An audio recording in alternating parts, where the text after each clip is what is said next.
studio on First Question. Keep it locked in.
Let's go. We are. Which? I don't think I like this one. But I'm can to you the hear light me? here. No, I don't come on. It don't come on? Oh, But can you hear me? Okay. Okay. Back on 88.3 FM. It is just about 5 minutes after our 1 o'clock. We're a little 5 minutes late, but that's okay. It's campaign season. We're allowed to be late for a little bit of things. This is First Question. This is the talk segment of Happy Soul. This will bring in community leaders, political leaders, a lot of positivity, some controversy here and there between. But yeah, we just like to have people in here. We don't call it an interview, we call it a conversation. Yes, it's a conversation. So in conversations, anything will come out. So that's where we are. So, but today joining me in the studio, across from me in the studio, this is the first time we're not having a new group with us. I want to say welcome to representative of the Party for Progress in the presence of MP Melissa Gumbs, its leader, and Mr. Nichols, it's Correct. Luciano Nicholls, a returning candidate on the Yes, party sir. since they did first contest the elections last time, which was 2019. Mm-hmm. So welcome, folks. Thank you. Hey, Mike. How you doing? I'm good. You all right? This is my first time being interviewed by you now. Yeah? Yeah. I was about to say the same Like, thing. like ever? Ever in life. Ever. This is the first time that we've had a conversation. That is so weird. No background. No, Exactly. it's Yeah. so This is my weird. first time being interviewed by you, so I'm curious. Yeah, let's see what happens. See what You happens. see, it happens when you drop after 25 years. I'm not flying any colors. Aha. Okay, it actually feels very different. I bet. So what you're saying is that we could Yeah, you can Yeah. push you over the goal side. You can try. We could push your goal. Okay. Hey, Okay. goal is a natural thing, right? So thank you so much for taking the time to have a Thank you good for having us conversation here. with us. It is campaign season. Yes, sir. It is it's on the road and everybody's doing their thing. Yes. Others I will ask how you doing and stuff like that, but I think I kind of understand how you doing. Yeah. But still, Little stressed. No, we're How doing you good. doing, We're MP? doing good today. A little not peeved, but I think a little concerned. With how things are going. A lot concerned. Okay, thank you. Driving here, I saw a few yes, tell us what poster you frames going up around roundabouts, and I Mhm. know Monday we just had a session with the voting bureau and the KPSM talking about how you're not allowed to be putting posters inside roundabouts now, but I guess the rules apply for What are someone. rules? Well, what are rules What is are the rules? question. see. Yeah. But we'll be handling that, as we usually do, professionally Professional. and through the right avenue later Right. today after we have this wonderful conversation. So you're seeing political paraphernalia or frames. I mean, you can going up. deduce that Right. it's not Right. like we suddenly advertising a new A bunch of clubs. a new club. Yeah. So, Everywhere. all at Yeah. once. all at once, Right. all at the same time. So yeah, I'm definitely going to address it as a point of concern, and see what the response that I receive back is going to Yeah. be. Yeah. The rule, which has always been, you can erect any political paraphernalia or frames for those paraphernalia until midnight. On public land, yeah, until Exactly. midnight. Until midnight Population on the day. 22nd population day. Correct. So if anybody in the police station is listening, like me, out, for Yeah. example, you need to take a drive around, Yes, sir. and see what's going on in the public. Let's just try Time to to keep patrol. things. Take out the squad. Yeah, keep things civil. Let's just keep following the rules because we've always been a country known for around election time for doing it right. Yes. It's always been a peaceful election. Right. Let's Yeah. not let it digress into something we don't Precisely. want it to Agreed. be. Agreed. Okay, so yeah. So PFP, how is PFP looking for the election? How are you We're looking guys? good. Yeah. We're confident. We are fielding a slate of 10 candidates this time around. 10 candidates. Yes, as Okay. you know, we had to find replacements for 3. Mhm. 2 of our previous candidates decided not to contest the election Right. for personal reasons, which we Still 100% support. respect, but they 100% support. 100%. Percent Okay. support the party, and obviously we had removed a member and a previous candidate, so we got back to that, and we Yeah. said, for us, it remains about quality over quantity. Right. We want to field a strong list, no matter if it's 8, 10, 12, or 15. Right. And I think we've done a good job focusing on that. We spent the last 7 or 8 months preparing media training, interview Oh. prep. Nice. So we don't embarrass ourselves, especially Intensive and with extensive. people I know like you and others on the radio like Super Kid and such. Stop that- it, traveling up. Yeah, so definitely trying to put a good foot forward and bring information to people in the best way possible. And one of the people you added was MP the Weaver. Yes. How's that integration been with MP? It's been great. Smooth. It's been great. As a faction, we actually supported then Minister De Weaver's economic recovery plan because a lot of it matched with our manifesto. I think she did not know that Yeah. she was supposed to be in PFP at that time. Oh, okay. Yeah. It takes people a little long. Right? Exactly. Yeah. We She has reached where she's we all supposed to go be. astray Yeah. and are shepherded to where we need to be eventually. She's But- a baller fight, so it took a little while. Yes, it took a while. Yeah. But we supported her ideals and her ideas from then, and I even said it to them. I'm like, this kind of looks like our manifesto, Yeah. but we backed it publicly, Right. which is more than I can say for her coalition partners at the time.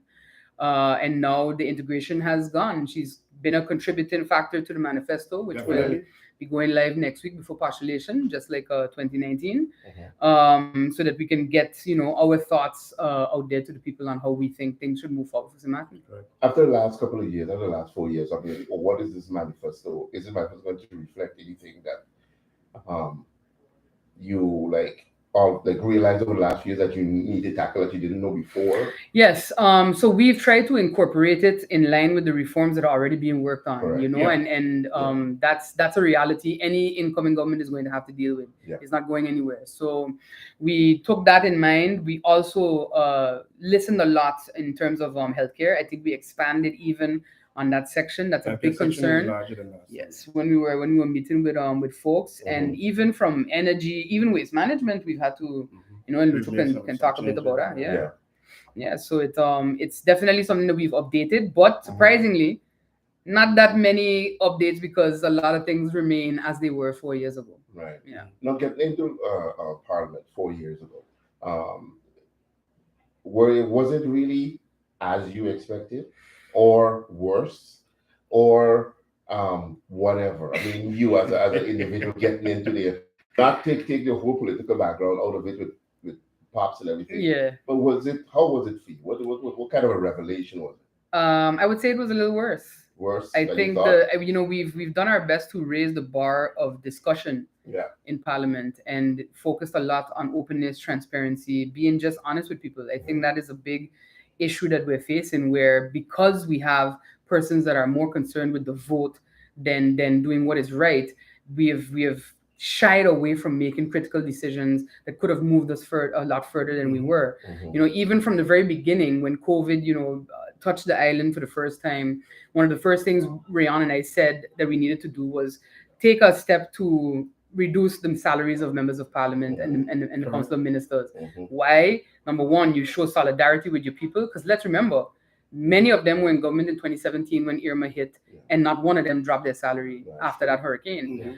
So I find it tough to say that you're standing with the people when something that you're not willing to do. Coming from private sector, Lucho and I could tell you, we knew what was going to happen. So we said, let's take this step, and we got shut down. And that's when I realized, so they actually don't care. So that's okay. No, that's how it's going to be. So it was worse, I think, for me finding that out when I take away the history. But if I add back the history, more or less what I expected. Part of course, right? Did you find yourself oftentimes or sometimes being or doing or acting in a way that you didn't really want to, in terms of cooperation, in terms of compromise, in terms of I don't want to, but it's for the country. Did you? Yes, for sure. I think I definitely did not want the cuts that came, but that was also part of why we said, let's cut our salaries, let's show some initiative. We all lived in Holland. We know when it comes to those things, a little initiative goes a long way. And that is part of what it is. That is strategic thinking. So we were trying to be very helpful to kind of guide what would happen, and ultimately, we were not supported in that, but I think it led to some ugly compromises that we had to make for the betterment of the country, or at least to keep us afloat. Do you think people understand why you have to make those ugly No, compromises? they don't. And I think that is because they've had successive governments that prefer to cover things up with a pretty lie instead of the ugly truth. So the truth is new. Exactly. That's what it is right now. Right. Now, on the outside, Luciano, looking on the inside of your party's performance in Parliament, are you 100% satisfied with your party performance? I could not be more proud. Okay. I will tell you that, I will say that straight up. Okay. The way we have uplifted the standards in Parliament, when we came at the Cut the Curtain campaign, right? We also we told a certain minister, right, that he needed to implement policy for long lease land. And look at what has happened today. Okay. So it means that what we have done in Parliament, people have heard it. And not only that, remember that we are in opposition, 2-man opposition. I wonder what we could do with 4, 5, 6 in government.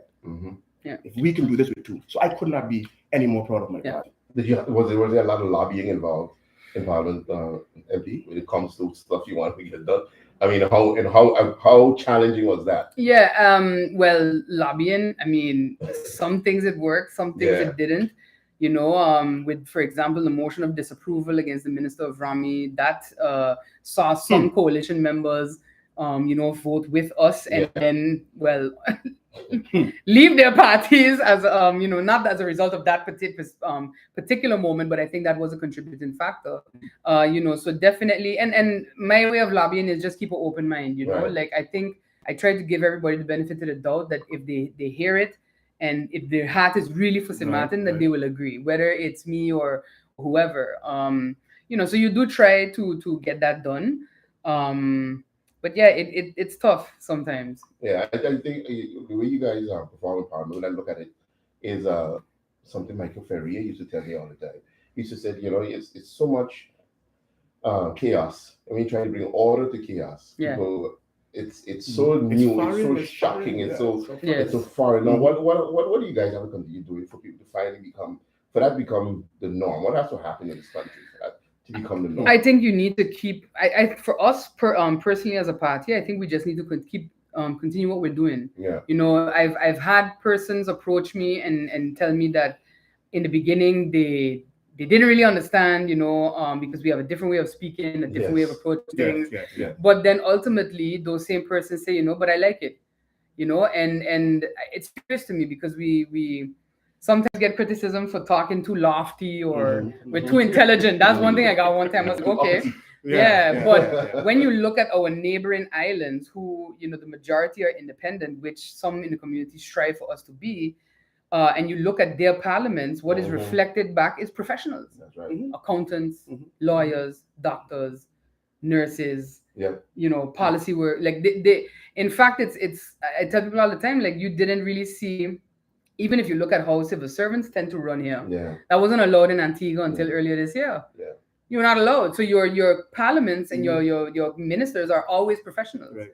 And you have to try to aspire to get to that point. Yeah. And nobody minds that. And I think that's critical for us moving forward. I really think that a lot of it comes down to education and the lack of education and understanding the system that we currently have. Yeah.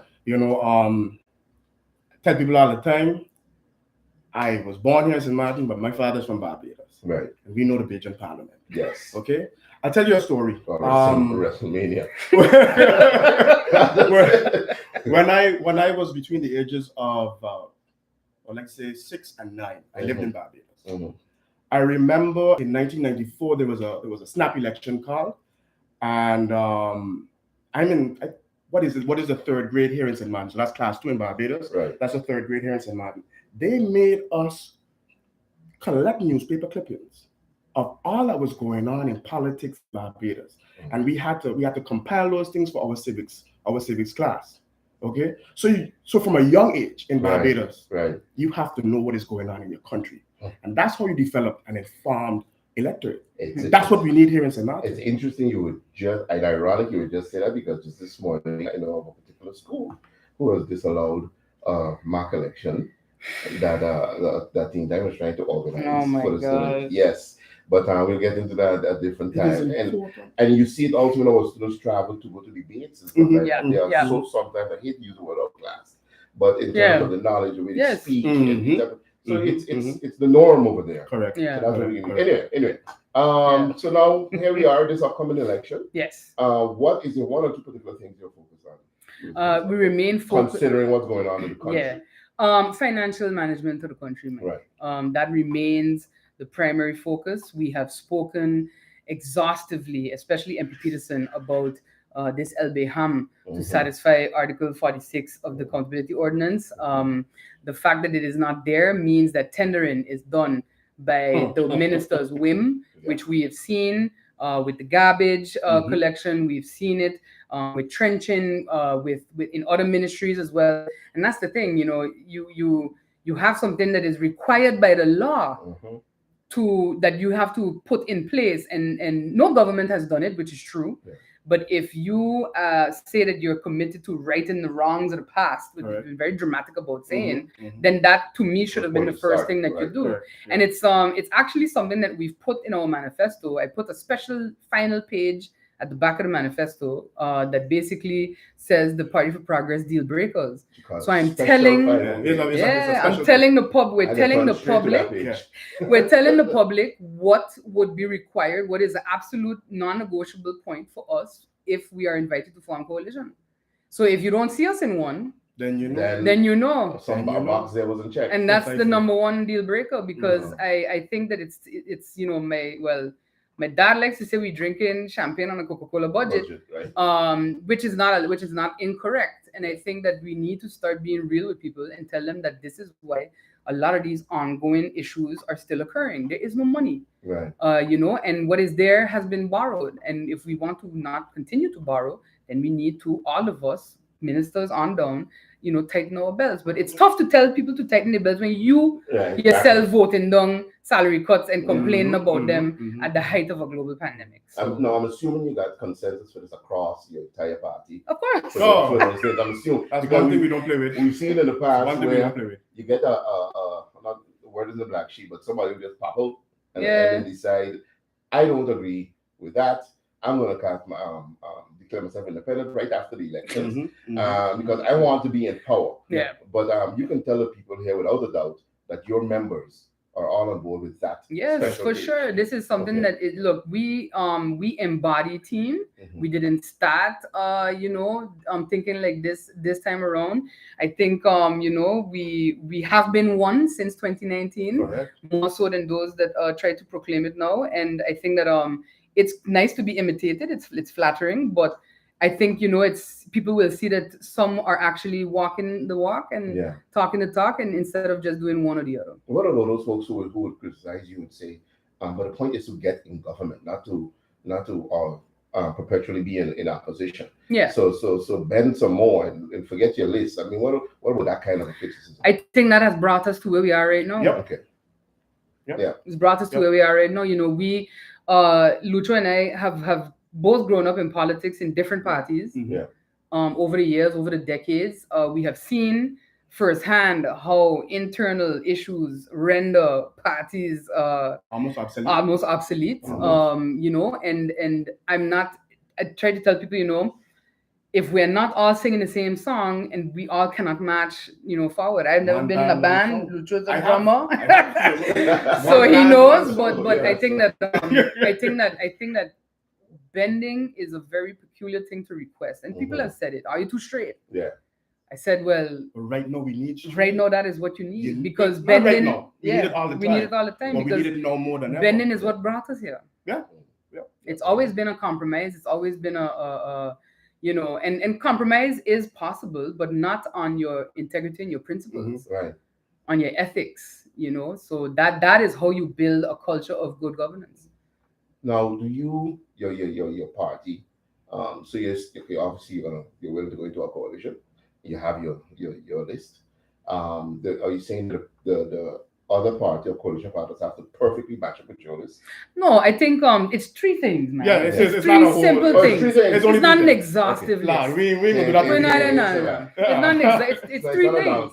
It's three things. And it's three logical things. Three logical things. So I think that if that's something that, and when you see them, you're gonna be like, okay, no. Yeah, come on, guys, come on. Yeah, okay. Yeah. Now, Luciano, outside of what are the people out there saying about PFP? That you have gone back and tell your leader and your deputy leader what was over the last 4 years? Because you're outside there, right? They're inside. What do you do? What's going on? It has been predominantly positive. Yeah, I will tell you that. Okay. But of course, I guess the people that are around me are like mine. Yeah, and so they would definitely enjoy what we are trying to do in Parliament. But for the most part, I haven't had anyone come up to me and say, "But you ain't doing no good job. You ain't doing nothing." Of course, you have those type of people. You have those. But once you're able to refute those claims, then they're like, "Okay, yeah." But what are you refuting it with? Because there are those who's going to be critical and say PFP passed, so no laws or something like that in Parliament. Let's start with that. Let's start about the passing of laws. Yeah. And people need to understand how Parliament operates. You have to understand what is Parliament. What makes me a parliamentarian, what makes Melissa a parliamentarian or a legislator is the power to put that piece of paper that they have received in front of them into law by vote. Okay, that's it. That's all it is. If you look at parliaments over the world and people say, okay, y'all haven't brought any legislation by to majority Parliament. vote. Okay, by majority vote. Yeah. Y'all haven't brought any legislation to Parliament. But in most parliaments around the world, legislation is brought by the government.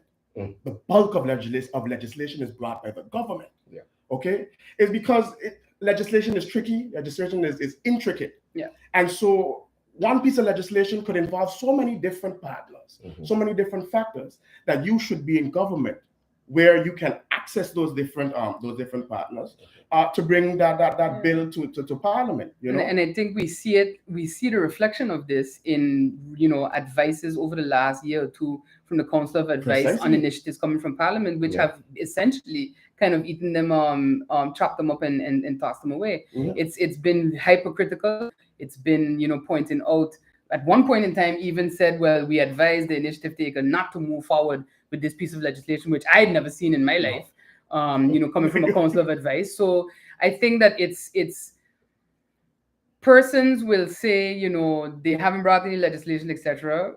Yes, because it's not necessary. I'm a co-legislator. That's what you are told. In orientation, you're explained as a member of Parliament, you're a co-legislator for government. Government brings it and you have the power to pass it and approve it with the majority, of course, with your vote. And I think that people kind of say, well, you know, they bring no initiatives or whatever to highlight the fact that they have, but nothing has passed since 2018. Yeah. You understand? And everything has been kind of shut down by the Council of Advice. And I think that is a reflection of exactly what Luca talked about, which is the principle of a parliamentary democracy. That's when I look around, even if you look at the Netherlands, you look at it's coming from government. Sorry. I was secondary to that. Our role is to keep tabs on government. That's almost critical, to be honest. Role. And to hold them accountable. Hold them accountability. And that's what we've been doing. Now, do you guys have any kind of a draft legislation or ideas that you would like to put into legislation? We do have some ideas. Can you elaborate on some of those? So the folks at least will know that. No, we do have some ideas that do require some oversight, I think, especially in the education realm. You know, for me, I have been waiting 4 years for education to come with legislation. And then the week before the closing of Parliament, we got the legislative agenda of the Ministry of ECYS, which should have kind of been brought in 2020. Nevertheless, there is one particular review. I think they are also now currently reviewing the ordinance on secondary and primary education. What I would like to put in there is, it's maybe not a big change for some, but it is something that I think is important when we look at all the discussion of decolonization happening and such, which is essentially to prevent these school boards, I'm gonna call no names, from stopping kids from getting an education because they got a wrong color shoes on, their hair is not right. Correct. And we all know exactly who that falls on. The most, you know, but it is such a big law. I wanted to make sure that it's something that we do properly. So it's there. And it is one of the things that, you know, if we're blessed with the mandate to be in government, that we will be championing moving forward. Along with other things in education. Which was, you know. We'll be there. I think a comprehensive review has to come. You know, there is every day, like, we are bombarded. We have, you know, a lot of education heavy candidates in the party. Lucho is one of our new candidates as well. Miss Martina Rosalinda is another. Very passionate about her craft, very dedicated to it. Oh, well. Maybe he will be on the gold side. Slowly but surely, right? I don't hide which candidates. Piece by piece. I don't hide which candidates have impressed me this campaign. You know, I don't hide that at all. I mean, there's no problem saying that. And she's a dedicated educator. Yes. And her vision and her ideas, I think, a lot. Because you know me with education. Yeah, of course. So it's definitely a lot of review that has to go on, and I think, you know, it is a daunting task. So I can understand why facing it as a minister, you know, you might be overwhelmed. But you know, you when people ask for the mandate to govern, I expect them to fully be able to face it and say it with their chest and do what has to be done. Yeah, exactly. Now, looking at the present government, MP, give them a grade for me. What grade is I said MP, don't say. Listen. Even if we're using CXC and PC, what grade is scale? Even if you try to grade them on a call. Oh my God. Luciano, you seem more ready to answer the question. I have to talk about this government. I think if we deduct for COVID, yes, You get That's 5.5. on Voldunda. On 4.5. You get 4.5. 4.5. Okay. Now, why is that? Because there has been a lot that has been left on the table. Okay.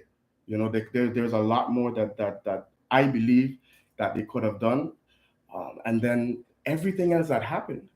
Let's look at GP. How did they handle that? The airport, our hospitals, almost every key part of our infrastructure is in jeopardy, and so you cannot get a passing rate from me. Okay. Now, looking at those things you just mentioned, and the airport, hospital. Do you have what do you tell your constituents this year about each? Let's say the hospital. Start with the hospital. I wouldn't know what to say. You wouldn't know what to say, right? I wouldn't know what to say. Okay, but your idea is to move that thing forward finally. What do you think our government has to do? You know where I'm at right now, Mike? Yes. I would like to tell people that as a member of parliament, I've been provided with accurate information, but I can't. Yeah. I cannot trust the information that I get. Seems to be a running theme. I have asked questions, to ministers as we have the right to do. I have 4 sets of questions outstanding to the Minister of TEAD. 1 set dealing with the Met Office, which I asked before hurricane season, and now it's done. I remember that. Yeah. So for me, it's I wouldn't even know what to say. I found out bits about the tax reform plans by going to events in the community and not in the House of Parliament. From and that is what for me, I'm like, so it makes it's embarrassing, of course, but not through any fault of my own. As Lucho said, we are 2 in opposition. I'm not in a special group chat where I get updates as they happen. You understand? So we have to make do with what information we've been given. And if I don't have it, I have no problem telling people it has not been given to me. I don't believe in lying to the people. No, even if the truth sucks. Yeah. It's medicine, and it's medicine that people need to be able to swallow so that we can all move forward and grow together, because but just so people know, even if you want to have a meeting in Parliament, you're tired of asking for information, you're not getting it. You need more. I think in our case, you need 3 signatures, 3 MPs for a public meeting. For a public meeting. Yes. And it's just 2 of you. Yeah. So nobody wants to well, sign. I mean, our opposition colleagues do oblige for public meetings, but then you have the quorum question, of course, and everything. What we've tried to do, I think this week coming, there's going to be a question hour. There's an urgent meeting at GB, I heard as well, and I'm curious to hear what comes out of that. But overall, I would say it's been tough. You're operating at a disadvantage, which is and I think more people feel that way, which is how you end up with leaks, with persons hitting a point of frustration, a wall. It takes a lot to be a whistleblower now, to decide really to say I'm done with this and put things out there. And I'm not saying that it's right, but big changes in history have come from persons being fed up and saying this is not right anymore, and I have to just get this information out there. Yeah, it takes most people would say love their job. Yeah. So it takes a lot to push them to a certain point. Right now, it's not even a love of your job. Yeah. You have to work. Yeah. You have to work the legal market. Yeah. And so you being a whistleblower, you putting your whole life in jeopardy. Exactly. That's right. And so if someone is willing to put their life in jeopardy, that far, then it's almost desperation. Yeah. And if it comes to the airport, I guess I try to remind people, the airport is a result of Irma coupled with, I think, political meddling, especially on the financing. Yeah. Nobody remembers that the financing was harassed, and I wasn't in Parliament, so harassed and harangued by Parliament from since 2018 till 2021. Yeah, it's true. It was only signed off in October 2021. So construction started last year. Yeah. Let's be real. I try to tell people that you have to mitigate people's expectations. And that's again part of the truth telling, that it may not everybody likes it, but I myself, my feedback, at least 9 out of 10 people I tell appreciate the truth. Yeah. This year there's a lot of noise around. There's a lot of mudslinging already. Yeah. A lot of all kind of nonsense going on. How do you keep your team focused out of it? Because I'm not seeing you in it. How do you keep your team? I know you guys are not amateurs, but how do you do? How are you doing? Especially some of the younger candidates. We move as a unit, man. Yep. We move as a squad. Nobody goes anywhere alone. The chat is buzzing every minute. If I find out something, whole gang. If I find out something, everybody knows it within 5 minutes. You have to have that, again, level of honesty. I feel like a broken record, but that level of truth telling in your own house before you can go tell people how you're going to run the country's house. Yeah. So are you returning the same people, or how many new ones do you have? We're returning the 5 of the same and 5 new. Who are the 5 new ones? There's Rosalina Martina, as we mentioned. Nelly Blaze has also joined the team. Has done a lot of work with brigades, a lot of community work. David Salomon, who's at a telco company. Yeah, we won't say which one. And writes very well. Yes, yes. I appreciate his comment. And Peter Weaver, of course, new to the party but not new to the arena. And Marlon Hodge, who also is coming to us from the party. Represents that hospitality sector that so many kind of neglect but still rely on. Yes. And Hodge's brother. Yes. Right? Yes. I remember Marlon. Okay. Yeah. So now on the campaign trail, you're going out there, you're talking to people, you're doing your thing. What are you encountering mostly now when you come from your constituents? Frustration with the current situation.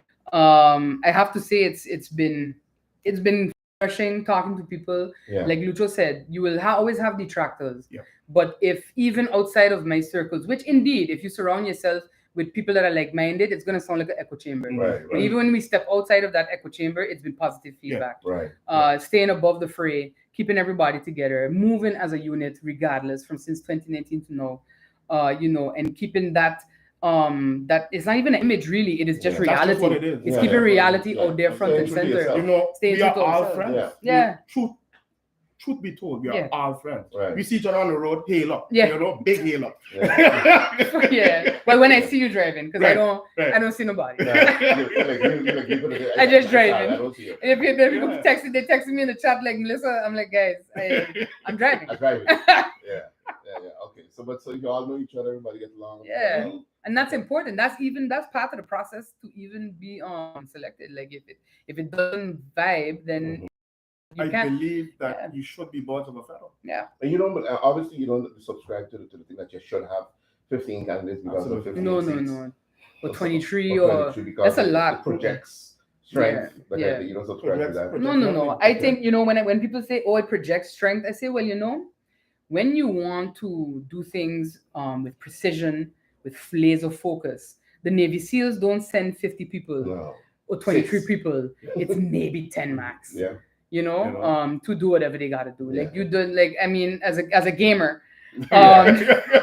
As a gamer, it's not 10 man on a team in Rainbow Six Cities, in Siege, but it's like 4. So you have to get that precision, and you can build that camaraderie. You can build that, and you can add to that, of course. But then everyone will know you're encountering a wall of togetherness, and you have to fall in line with that. I truly believe that our smart needs is a few good men. Right. If you look throughout history, right, even in the Bible, you had Gideon. It was a few versus many. Precisely. If we look to ancient history and we look at the Spartans, it was Leonidas and his 300. That's right. Our smart needs is a few good men. I do not need a list of 23. Right. 10 alone can do twice the work as 22 candidates. That's what we do. Being other Persians coming up. There you go. But there must be something in terms of you as leader. They have good criticism that you haven't been strong enough, or a person like Melissa could never lead me. Have you heard those kind of? No, I haven't heard that. I mean, there are those who say it for reasons that I won't repeat because it has nothing to do with anything. Correct. It's very weird to me, but no, I haven't heard that. And for me, I don't expect for persons to, even my own candidates, to look at me like some kind of Pied Piper and it's my way or the highway. There is a vision for the party that everyone has contributed to. Right. And I just ask that people see themselves in that vision and just join the march towards it, because that is really what it is. I want to be able to create leaders within my own organization. And I think that I have achieved that, by the fact that I tell them, look, these trainings, it's tedious, it might be a lot, but it is for your own good. And now everyone can go out and speak on topics that they never knew about before. Lucho can speak on finance. I can speak on waste management. I didn't know, how we as how we dispose of our household garbage is contributing to the problems at the dump, has contributed to our issues. I could like that Article 46 of the accountability ordinance, did not know it until Ray hammers it into our heads. I don't know. You know, yes. Yep. So I think everyone has contributed. You know, Marvio with his focus on tech, David as well, Rosalinda with the status in education, how things are handled in the schools, etc. Everybody has a role to play. Everyone has their area of expertise, and I think that if we all collectively can draw on that, we share knowledge. We will make it with you're talking about telling the truth. Even here, I'm just trying to get criticized for telling the truth in terms of, for example, and when I just say like Rosalinda, when I just say I learned a lot of things from Ray myself on the floor of Parliament. Yeah. But people expect you to bash all the time. Yes. You know, you expect you to bash, but that's not the kind of thing. Yeah. I just want to know, like you mentioned the financial situation of the country. That can't be the only thing you're talking about for the election. So what else are you going to tell us? So it's definitely so the financial situation of the country. We have tightened up our focus on special education. We kind of changed actually because a lot of the pressure has been on, well, we need a school for special education, etc., which is true. But what we've done in the manifesto this time is I've spoken to several persons who work with special needs kids and students, and we've kind of blended it where there has to be support for existing educational institutions to accommodate support in terms of whether it's financial or whether it's helping them redevelop their approach to classroom composition, the teachers that they bring in, the certifications that they target, training that they conduct, but also you have degrees. Everything is a degree. Even when you look at mental health, when you look at health, you have stage 1 cancer, stage 4 cancer. So you have degrees where there is a need for a school that will handle those that truly cannot be in a blended environment. And I think that is the focus that should be that we've taken. But those who can be in a blended environment, that environment has to be accommodating to them. And so that's what we've kind of focused on, especially because when I sit and I listen to the concerns of especially even the daycares who are highlighting already, signaling from now that they're seeing kids with an uptick in ADHD, on the spectrum, etc. It's that is it's not a problem, but that's going to be a concern, and they will need that help in another 4 or 5 years as they enter into the stream of education. Like going to primary school, etc. So thinking about that, you can't build 10 special needs schools. We can't build 10 schools. We're an island, so you have to help those that exist, create a welcoming blended environment, and help them for that one school to be specialized in the most severe instances of, for example, autism, etc. Interesting you would say there's an uptick in those things. That is there has been whatever is in the manifesto has been done with consulting persons in those fields. I don't know everything, and I have no problem admitting that. And so you need to listen to those who are your betters and who know, and we try to blend that into the manifesto as best as possible. Interesting. Now, I say interesting because my own thing I follow up that. Now, there's a few burdens, real serious. There's a lot of burdens on people in Martin, but there's a few ones here that stand out. For example, GEBE. One. That is if it's not the biggest burden, but that's a huge burden on people in St. Martin. How are you addressing that in your manifesto, if at all? Trying to actually get the focus to you wanna because it's I think we spend the most time on that to figure out where do we go. That's what it is. JB hasn't been that forthcoming.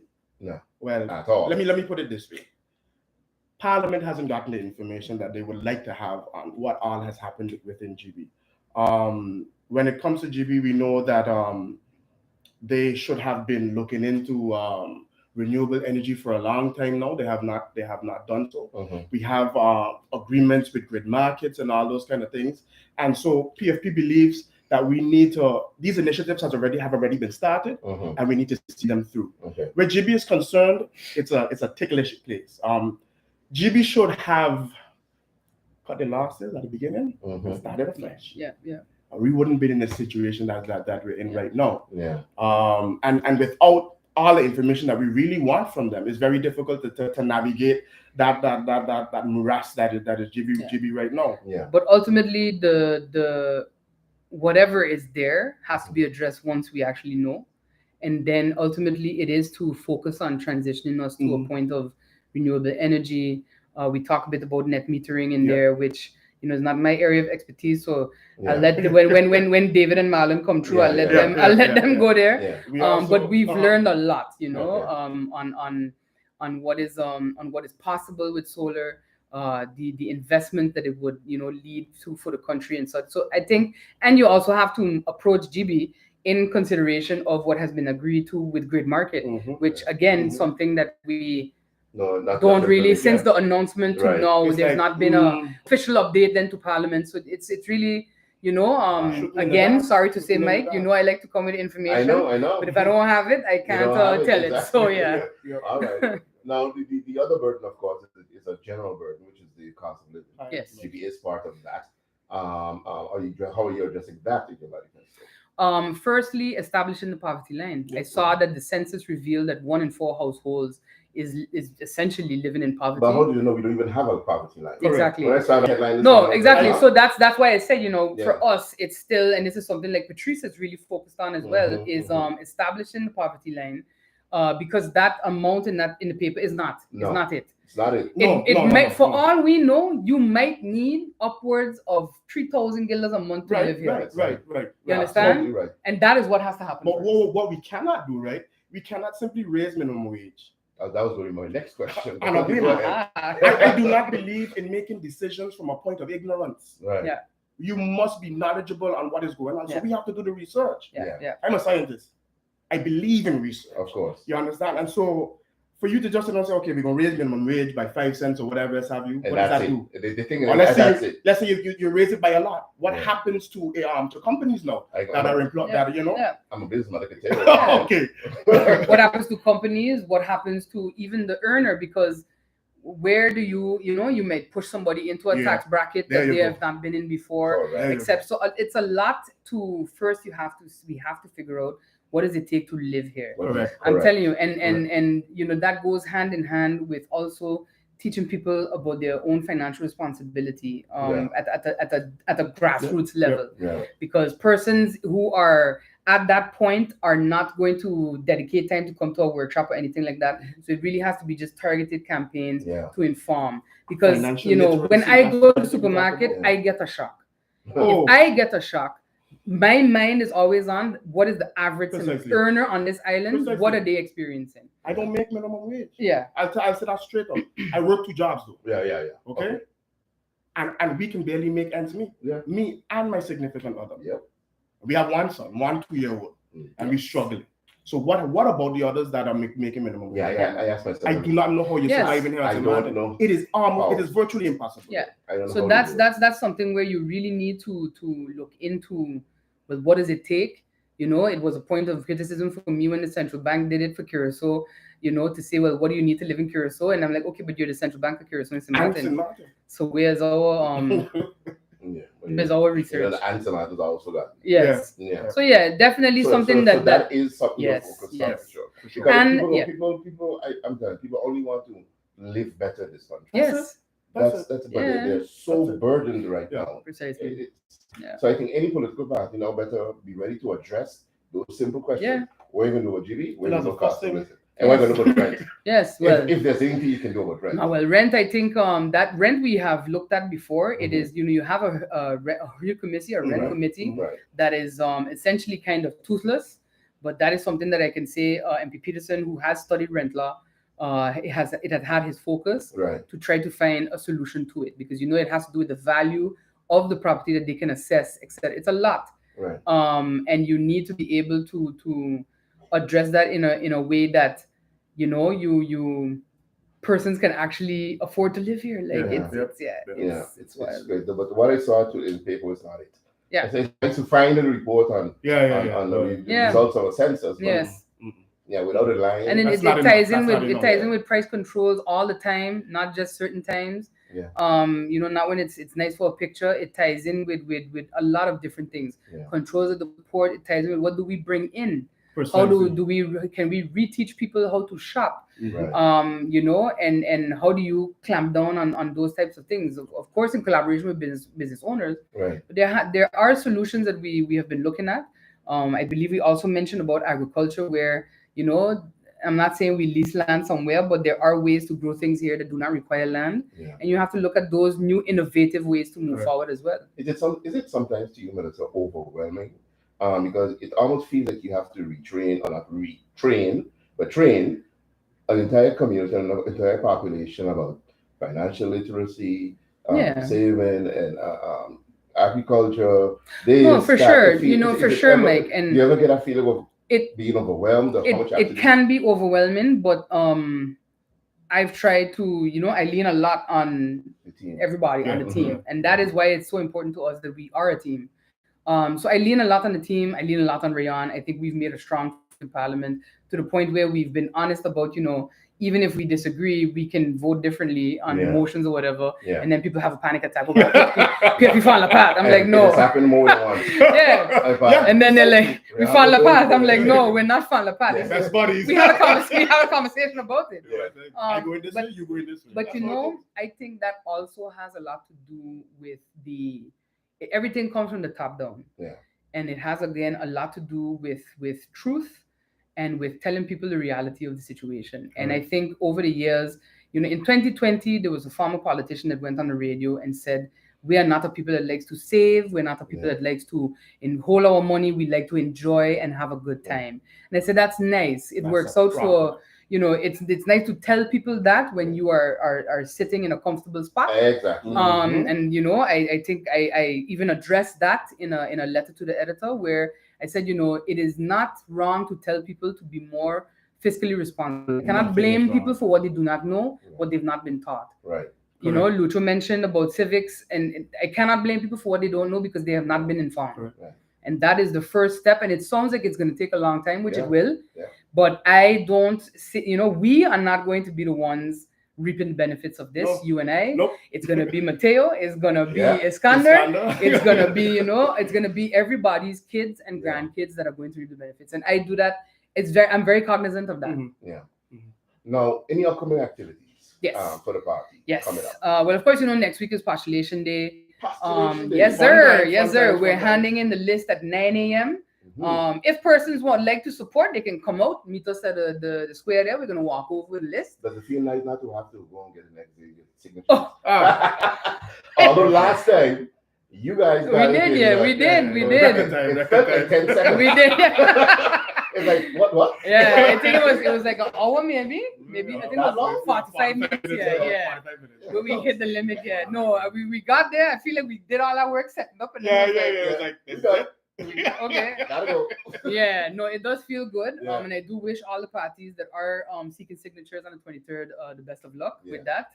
It can be harrowing because you go through all of this work, all of this prep. And I think it's kind of like, what do we do with all these shots if we don't get especially if you're going into it thinking, I get 10,000 votes. Yeah. Only 2 push-ups. Yeah. No, but I do wish them luck. It is competent. So for Postulation Day, like I said, we're carrying in the list and then just focusing on getting first set party. This first is party at Parliament Building? Parliament Building, yes. Yeah. So we invite anyone who wants to support and walk with us. Come walk with us to the Parliament Building from 9 a.m. We're leaving at 8:30. Where are you leaving from? From the square there by where they tore down the old government building. We're going to walk from there to the Parliament Building, hand in the list, and then it's focusing on getting out. There's a couple candidates have meet and greets planned, especially newer ones. On the 28th of November, we kick off our town hall series. Okay. We're going to be doing 2 a week, Tuesdays and Thursdays. We kick off in Dutch Quarter at the Dutch Quarter Community Center at 7 p.m. Okay. So we started off last time, I believe, also in Dutch Quarter. Or was it St. Peter's? St. Peter's. Yeah, St. Peter's. That schedule, however, will be published next week after Postulation. So the entire schedule for the duration of campaign. There's going to be the manifesto goes live as well, hopefully the day before Postulation. So there's a lot happening. Okay. And then, I'm hoping to see persons come out to the town halls, meet the newer candidates. There's going to be a couple that are not so much a town hall, but more of a, we like to do things on an informal basis. Yeah. We don't like to swim at people from a stage. Right. I like to do a traditional public. No. Not just like last time. We're not doing public rallies or anything like that. It's literally just come, enjoy. Last time we're doing this again for the town halls. There will be snacks. snack boxes on sale. That goes to the caterer. We like to highlight persons in the community that do this for a living, give them some exposure. And even if you're in Belvedere, you can come to the Dutch Quarter. You can, but there will be one in Belvedere as well at their community center. Yes. So there will be. Just look it up. There will be. Of course, we are definitely trying to touch every way that we touched last time, and we will be utilizing our soccer garden headquarters as well. So all of that you'll see on the schedule. That's over in Mr. K. Yes. Correct. Right. Yes. Okay, that's where the headquarters is. Okay. You mentioned it. I was asking people this who might know the old government building where they tore it down. Do you know they saved a cornerstone or something of that building? That building is was so iconic. Did it save anything? I hope so. I hope something could have been saved. I hope so. I didn't see any picture presentation of a corner block or anything. I wonder. Maybe they might go up on the dump and pick up something. Maybe. I hope any random piece of. No, not that I've said it. Not that you said it. So I would hope it was, but anyway. Okay, so you got a lot of events coming up. Yes, sir. No. You'll be all over the radio, all over doing your stuff. Now, I'm a person. I'm sitting on the fence. Let's say I'm a person sitting on the fence. Yes. And I have nowhere to vote. I don't know. I like people, but I don't know. And I come to ask you, MP, why I like your party, but why should I vote for you? You guys are a little too young. Look what the young ones do to us in the last 4 years. I wasn't too impressed with them. So what? Why should I vote for PFP now? Well, I understand the disappointment, but I think that if you look at PFP, you're going to find 10 candidates, all worthy of your vote, all of whom have proven track records in private sector and public sector, that have experience in real world scenarios, working in real world scenarios, going through the same crises that you're going through. And I think I always ask people what I asked one of my candidates, 8 years ago. I said, are you tired yet? Are you tired yet? Because I am. I'm exhausted. Most people in the community are exhausted. And I think we can keep banging our heads against a wall, doing the same thing over and over, or we can turn left and walk and sit down, have a conversation with any one of the 10 candidates on PFP. And I think you'll find persons who know what the vision is, who are committed to that vision, who are not deviating from it, and are ready to march forward hand in hand with the people of St. Martin. All right, let's hope that convinces a lot of people. Another question, where's the budget? MP, where's the budget? MP. As a member of the opposition, I rely on the Presidium of Parliament and the Council of Ministers to inform when the budget is coming to Parliament. When it comes? Yeah. Let's hold our breath. Again, I can only speak the information that I have. Yeah. So you don't expect it before election? Absolutely. I don't think so. Absolutely not. It is a problem deferred. Yeah. I had a conversation, just had a very nice conversation with the leader of the PFP party, MP Melissa Gumbs, and of course one of her candidate, Luciano Nicholls, who will also contest in the election. Luciano, are you ready compared to last? Last was the first time you had. Last time was the first time you learned some lessons. Yeah, for sure. Yeah. The campaign team has been whipping us into shape. Okay. I can tell you that. Okay. All right. I feel like if I'm in a 400 level course again in college. Okay. All right. But it's a wonderful experience. This time is a little different for me. I'm not a father. Okay. He's 2, so Yeah. But other than that, we're prepared. Yeah, being a father, you see things so different. Let me tell you. And it emboldens you actually know in this position. Correct. I can imagine. All right, guys, feel free to come back anytime. Of course. I think we have some of the other candidates coming in. Yes, sir. Keep us posted as to whatever's going on. Send us your schedules and stuff so we can publish them, repeat them on the air. Yes. And I want to thank you guys. I wish you the best of luck. Thank you. And I'll even send you advance copy of the manifesto. Yes. I'm going straight to the last page. Straight to the last page. And I publicly want to tell Melissa how proud I am of you. Thank you. We go way back. Yes. Teenage years. We go way back. So I'm very proud of you. Thank you. I work for your pops. So there's always a connection there. We're actually family. Yeah. But I'm very, very proud. I wish you the best of luck. Thank you very much. For your people. Thank you. The country and being honest to yourself. Yes. Be you. Always. Folks, keep it locked away. Y'all have any final words for the listeners? I think I urge everyone to be informed, stay informed. I think my biggest concern this year is voter apathy. You know, people are tired, people are frustrated, and I understand it. I understand it. If I wasn't running, I too would be thinking, am I voting or not? But your vote is a sacred right. People fight, people die for this right everywhere in the world. You know, your ancestors died for this right. So I urge everyone to still go out, learn about the different candidates, learn about the different parties. And if you do go out, it is my hope that your vote lands on gold, but if it doesn't, at least it will land somewhere. And you know something I forgot to ask you about the curtains? Yes. Oh, so there is. I believe that it is on its way to His Excellency the Governor, and we'll see what he There's does still with enough that. time for you to implement. There should be, yes. I don't think it should be that much of a problem. Could you briefly tell our folks why that was so important to you? I witnessed act of vote buying last election, and I know that the curtain facilitates it. Yes. It's only us and Curacao that still have a barrier between the voter and the open air. Right. In the Netherlands, I voted in the Hague Central Station. Right. You know, nothing behind me. In Aruba, us in Aruba. Curacao doesn't have a curtain. The best don't have a curtain. Most places I've touched base. In the US, there's nothing. None. Right. There's nothing. You know, in the British Islands either. So it's. I think, you know, we can always hope that people will act in the best interest of the country and themselves. But desperation, which persons have preyed on for decades, it leads people to do crazy things. And I urge everyone, yes, and we've also it's been facilitated. Correct. So I think for us that was why it was important to push on that. It was something that was said in one of our sessions before last campaign by the then head of the voting bureau. So, you know, it's not like it came out of thin air, basically. And those of us who have campaigned knew the power of that curtain. Yes. Oh yeah. So, again, thank you guys for being here. Thank you. Thank you. Good luck to 88.3 in episode. We'll be right back. Thank you guys so very much.